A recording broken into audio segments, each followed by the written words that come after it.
For our fourth equation, we have x squared minus 5x equals 3. So, the same thing yung gagawin natin. We have to write x squared minus 5x. Then, write plus blank equals 3. Then, maglalagay ulit tayo ng plus blank.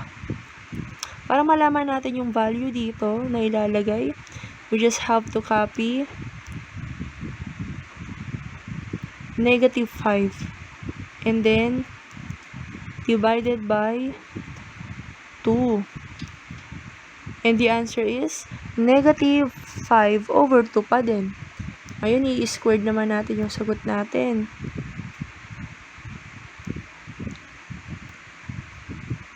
Negative 5 halves times negative 5 halves, the answer is 25 over 4. And how do I get that? Just simply multiply negative 5 times negative 5. The answer is positive 25. 2 times 2 is 4. Ito yung ilalagay natin ngayon dito sa dalawa.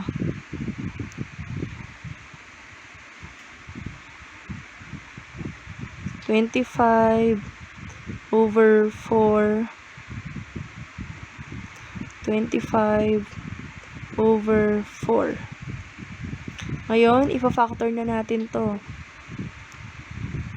We have x. Since magkaiba sila ng sign, magiging negative.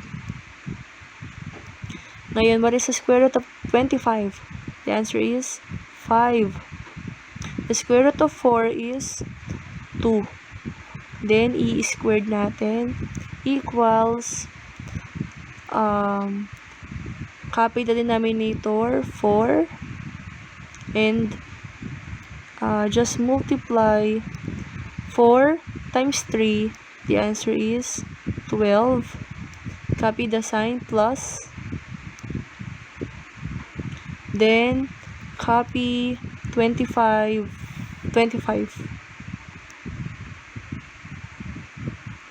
So again, kinopya natin denominator 4. 4 times 3 is 12 plus 25. X minus 5 halves squared equals 12 plus 25. The answer is 37 over 4. Square root both side. Ang maiiwan na lang is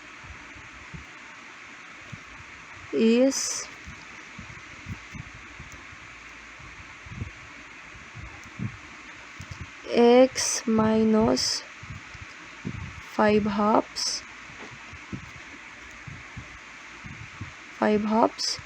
equals, what is the square root of 37? What is the square root of 37?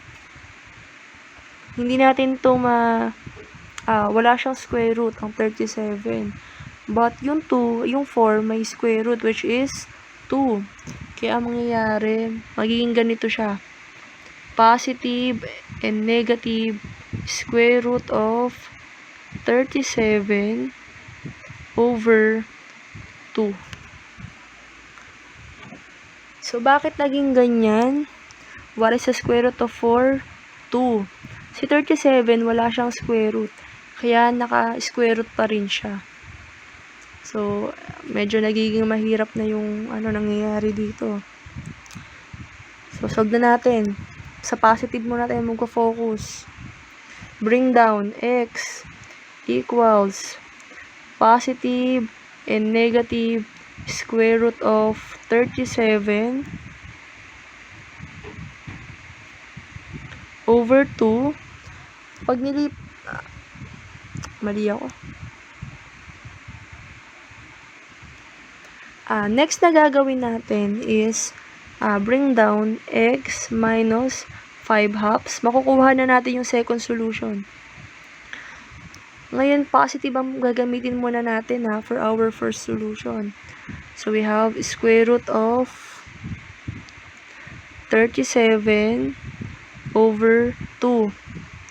Ililipat natin si negative 5 halves sa kabila. So, x equals square root of 37 over 2.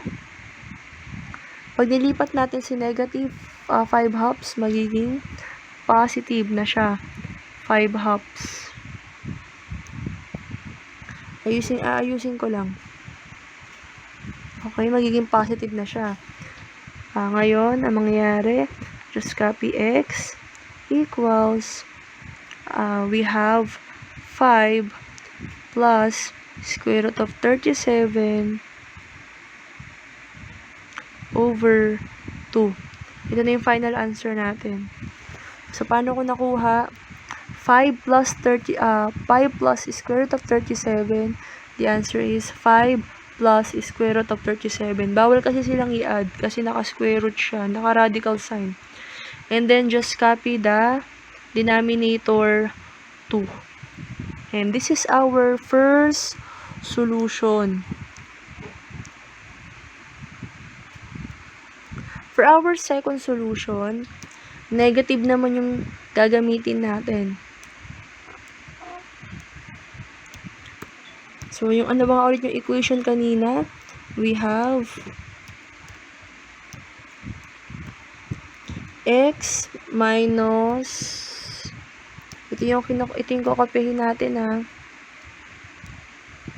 x minus 5 halves equals negative square root of 37 over 2. Dito yon. Kasi kanina positive, di ba? Negative naman ngayon. Okay. Bring down x equals negative square root of 37 over 2. Pag nilipat natin si negative 5 halves, magiging positive na siya. 5 halves. Then, bring down x equals, copy the denominator 2. 5 plus square root of negative 5 plus negative square root of 37, the answer is 5 minus square root of 37. And this is our final answer. Kinopya ko lang yung 5, nilagay ko rito. And then just copy negative 37. And this is our second solution. So for our last example, we have 2x squared plus 3x plus 1 equals 0. So kung napapansin ninyo, yung x squared natin, meron na siyang numerical coefficient of 2, unlike the last 4 examples that we have. Kasi wala silang numerical coefficient but just 1. Pero ngayon, meron na. So yung solution nito is it's kinda difficult than the last 4 example. So paano ba to sinasagutan? First, just copy the equation. 2x squared plus 3x then equals yung positive 5 we transpose, then we got negative 1. So mamaya na tayo maglalagay ng plus blank dito. Kailangan muna nating i-eliminate si 2 dito. So ilalabas natin si 2. Open and close parentheses. We have x squared. Kasi nilabas na natin si 2. Right? Then copy positive. So now, 3 divide 2. The answer is 3 halves. 3 halves. Then copy x. Then this is the right time na maglalagay tayo ng plus blank. Then, i-close natin equals negative 1. Then, maglalagay ulit tayo ng plus blank. So, again, paano ko nakuha yung x squared? 2x squared divided by 2, the answer is x squared. Or just simply write x squared since nilabasan natin yung 2. Next is copy plus. Then, 3 divide 2, the answer is 3 halves. Then, copy the numerical coefficient x. Then, maglalagay tayo ng plus blank equals negative 1. Then, another plus blank. So para do sa mga blank natin, we have to divide the middle term, which is 3 halves, into 2. Okay, so we have 3 halves, and then we divide 3 halves to 2. So 3 halves divide 2, what is the answer? 3 over 4. And how do I get 3 over 4? Just simply copy the numerator 3 and then multiply 2 times 2. The answer is 4. And then we squared our answer. 3 times 3 is 9. 9. While 4 times 4, the answer is 16. And then, itong nakuha nating answer, ilalagay natin yan dito sa mga blank. So, we have 9 over 16. Dito, ang ilalagay natin is not 9 over 16. We have to multiply first the 9 over 16 times 2, and then yun ang ilalagay natin. Okay? So, let's multiply. 9 times 2 is 18 over 16. Or, pwede naman natin i-cancel si 9 at saka si 16. Kaya magiging 9 over 8. Pero kung gusto mong i-times natin, okay, times natin sa 2 times 9, the answer is 18 over, copy the denominator 16. And then, we lowest term. Both number are divisible by 2. Pwede silang i-divide sa 2. So, 18 divided by 2, the answer is 9. Then, 16 divide 2, the answer is 8. Or 9 over 8. So, again, how do I get 9 over 16? Kinopya ko lang yung middle term na 3 halves. And then, dinivide ko siya sa 2. So, 3 halves divide 2, the answer is 3/4. Just copy the numerator 3. 2 times 2 is 4. And then, we squared our answer. 3 times 3 is 9. 4 times 4 is 16. And then, kinopy ko to dito. So, para magkaroon ng number dito, kailangan lang natin i-multiply yung sagot natin dito. Hindi kagaya dito sa mga before natanong natin. Let's say, for example, this one.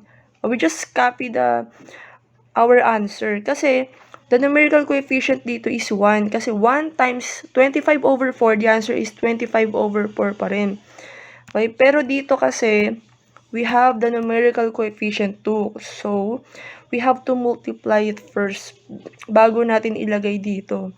So, 2 times 9 over 16, the answer is 9 over 8. 2 times 9, 18. Copy 16. And then, 18 divide 2, the answer is 9. 16 divide 2 is 8. Okay, next. Copy 2. Then, we can factor this equation. Just copy x. Since parehas silang positive, we write positive. Pero kapag magkaiba yan ng sign, we put negative. Okay, the square root of 9 is 3. While the square root of 16 is 4. And then we squared our answer. Squared equals, if we use FOIL method, babalik siya dito. Okay, next, copy the denominator 8 here. And then we multiply these two numbers. 8 times negative 1, the answer is negative 8. Then copy the sign plus. Then copy 9. Okay, again, copy the denominator 8. Then we multiply these two numbers. 8 times negative 1, the answer is negative 8. Copy plus 9. Next, since we are running out of space na, dito tayo magsosolve sa kabilang lugar. We have x plus, what is the equation again? We have 3 over 4 squared equals negative 8 plus 9 over 8. So, kinapi ko lang yung iniwan nating equation dito, this one. So, 2 times the quantity of x plus 3 halves. Okay. So, now bring down to x plus 3/4 squared equals negative 8 plus 9, the answer is positive 1. Different sign, so we subtract, then copy the sign of the biggest number. Copy 8. So, ngayon ang gagawin natin, hindi pa tayo pwede mag-square root both side kasi merong 2 dito. So, para mawala si 2, para ma-eliminate siya, we have to divide both side by 2. So, cancel. We have x plus 3/4 squared equals 1 over 8 times 2, the answer is 16.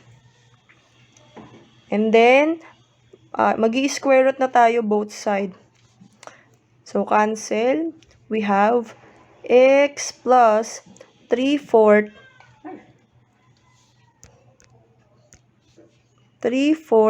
equals, what is the square root of 1? The answer is positive and negative 1 over. And then the square root of 16 is 4. Okay, again, what is the square root of 1? 1. The square root of 16 is 4. So, ngayon, ito na ang equation natin. We can now solve for our first solution. So, for that, ang gagamitin muna natin is positive 1/4. So, just copy the equation na nakuha natin, which is x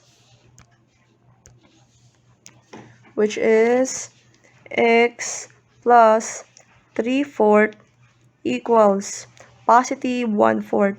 So, later on, we will use the negative 1/4. But, ngayon, yung positive muna yung gagamitin muna natin. Okay?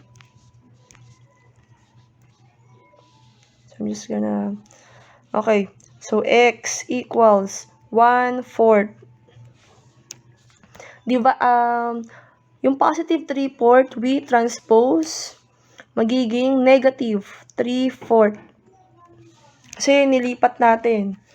Okay, so copy x equals, copy the denominator 4. Since pares sila ng denominator, kokopyahin lang natin 4.